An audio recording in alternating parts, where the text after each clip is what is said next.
Baik, Assalamualaikum warahmatullahi wabarakatuh. Ya, di sini saya Yonita Audia akan menjelaskan dampak dan cara pencegahan vaginal discharge.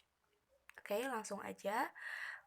Untuk dampaknya, yang pertama itu ada keputihan fisiologis atau biasa disebut dengan keputihan normal. Nah, dampak keputihan fisiologis kepada remaja perempuan itu akan menyebabkan rasa tidak nyaman dan menimbulkan rasa tidak percaya diri. Jadi, rata-rata wanita yang sering mengalami keputihan, lama-kelamaan pasti akan merasa tidak percaya diri, tampil tidak pede, atau lain sebagainya. Selanjutnya, ada keputihan patologis atau keputihan abnormal. Nah, untuk keputihan abnormal ini, jika berlangsung secara terus-menerus, akan mengganggu fungsi organ reproduksi. Jika pada wanita, jadi khususnya itu pada bagian saluran indung telur yang dapat menyebabkan infertilitas. Sedangkan pada ibu hamil akan menyebabkan keguguran, KJDK atau kematian janin dalam kandungan, kelainan kongenital, dan lahir prematur. Jadi keputihan abnormal ini memang sangat berbahaya karena merupakan tanda dari suatu penyakit. Oke, selanjutnya ada bagaimana sih cara pencegahan vaginal discharge? Yang pertama ini, agar kita terhindar dari keputihan, kita harus senantiasa menjaga kebersihan alat kelamin, ya, menjaga kebersihan alat kelamin. Jadi vagina ini secara anatomis letaknya itu di antara uretra dan anus. Nah, alat kelamin yang dibersihkan dari belakang ke depan meningkatkan risiko masuknya bakteri ke dalam vagina. Jadi dapat menyebabkan infeksi saluran kemih juga. Itu alasannya kenapa infeksi saluran kemih ini sering terjadi pada wanita karena uretra wanita itu lebih pendek daripada laki-laki. Nah, jadi masuknya kuman ke dalam vagina ini menyebabkan infeksi ya. Jadi dapat menyebabkan keputihan. Jadi cara membersihkan alat kelamin yang benar itu adalah dari depan ke belakang sehingga kuman yang berada di anus itu tidak masuk ke dalam vagina. Oke, selanjutnya yaitu menjaga kebersihan pakaian dalam. Nah, untuk menjaga kebersihan pakaian dalam ini dianjurkan untuk menyetrika pakaian dalam. Kenapa?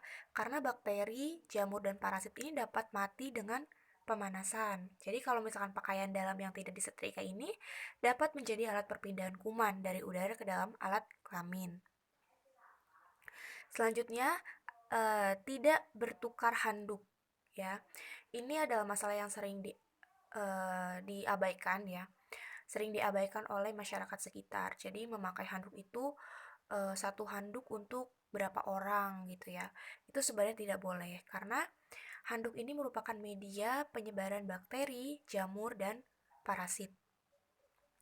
Nah, jadi handuk ini jika telah terkontaminasi bakteri, jamur, dan parasit, jika digunakan bisa menyebabkan kuman tersebut menginfeksi. Jadi sifatnya itu menginfeksi pengguna handuk yang lain. Jadi itu sangat berbahaya. Selanjutnya ada kita harus menghindari celana ketat. Nah, jadi celana ketat ini menyebabkan kelamin hangat, maaf itu tipe ya, menyebabkan kelamin hangat dan lembab. Nah, jadi karena kelaminnya hangat dan lembab akan meningkatkan kolonisiasi dari bakteri, jamur, dan parasit. Selain itu akan juga meningkatkan infeksi. Jadi, infeksi tersebutlah yang bisa memicu keputihan, maka hindari memakai celana ketat terlalu lama. Selanjutnya yaitu menghindari cuci vagina. Nah, ini nih sering banget gitu ya remaja-remaja yang menggunakan sabun atau pencuci vagina. Sebenarnya itu tidak boleh, teman-teman. Boleh-boleh saja, tetapi dengan syarat bahwa sabun tersebut sama pH-nya itu dengan pH vagina. Nah, jadi kenapa sabun pencuci vagina ini dilarang? Yang pertama, sabun cuci vagina ini akan membunuh flora normal dalam vagina. Jadi flora normal ini adalah bakteri yang tidak bersifat bahaya ya, bukan bakteri yang berbahaya, tetapi bakteri yang normal gitu, yang ada di dalam vagina. Nah, jadi pencuci vagina ini bersifat basah, ya, bersifat basah sehingga menyebabkan kuman dapat berkembang dengan baik. Produk cuci vagina harus sesuai dengan pH normal vagina jika pengen ngegunain pencuci vagina. pH normal vagina ini adalah 3,8 sampai 4,2 asam ya pH-nya. Bisa juga jika menggunakan pencuci vagina ini harus dengan petunjuk dokter, sesuai dengan petunjuk dokter. Nah, selanjutnya mencuci tangan sebelum mencuci alat kelamin. Jadi mencuci tangan itu penting ya teman-teman. Jadi tangan ini merupakan perantara kuman penyebab infeksi. Ya, tangan ini merupakan perantara kuman penyebab infeksi. Jadi mencuci tangan sebelum menyentuh alat kelamin dapat menghindarkan perpindahan kuman yang menyebabkan infeksi. Yang selanjutnya, sering mengganti pembalut. Nah, ini juga masalah yang sering terjadi pada remaja ya. Rata-rata remaja itu malas mengganti pembalut, padahal itu sangat dilarang, sangat berbahaya.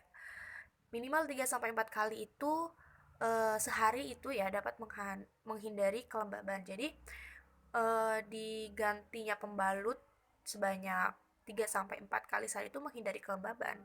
Kalau misalkan kita hanya sekali memakai pembalut dalam satu hari, jelas itu akan lembab ya, vagina akan lembab dan kumannya pun akan bersarang ya. Selanjutnya, mengelola stres.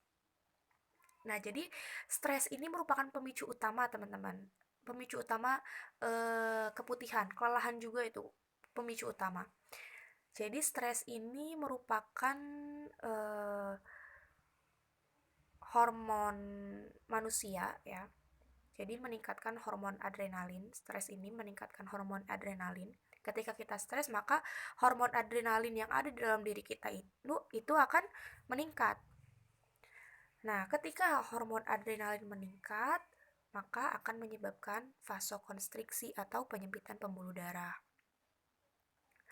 Selanjutnya, vasokonstriksi pembuluh darah, penyempitan pembuluh darah ini akan menyebabkan aliran estrogen dari vagina terhambat, teman-teman. Jadi, dampaknya apa? Dampaknya